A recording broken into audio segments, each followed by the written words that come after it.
Emir of Kano, Muhammadu Sanusi II, says Nigeria is on the verge of bankruptcy if subsidy on petroleum products and electricity tariffs is not withdrawn.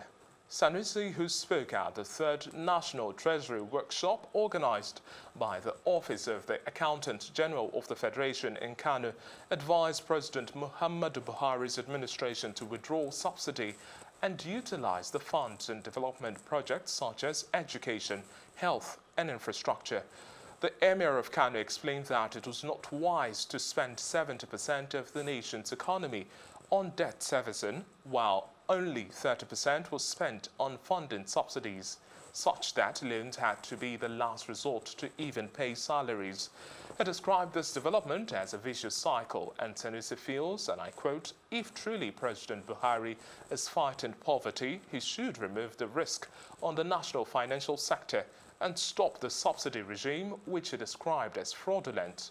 Earlier today, during our Off the Press program, Gbolahan Olojade, a public affairs analyst, shared his thoughts on this matter. You can't cage this man. He has this attitude of bringing out bold issues that other people are shying away from. He understands the economy. So he understands the economics. That's very good. And I think it's also becoming a little bit more pervasive than it was in some time past.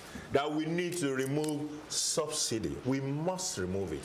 You made a comment, in the course of what you just said now, implying as if maybe there was even no subsidy. There is a huge subsidy.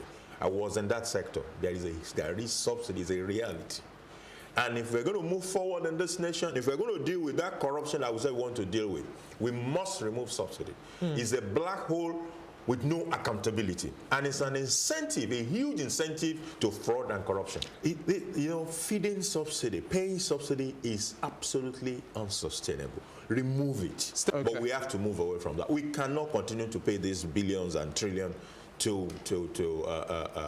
on subsidy. It doesn't work. And then we are borrowing to finance our own needs there.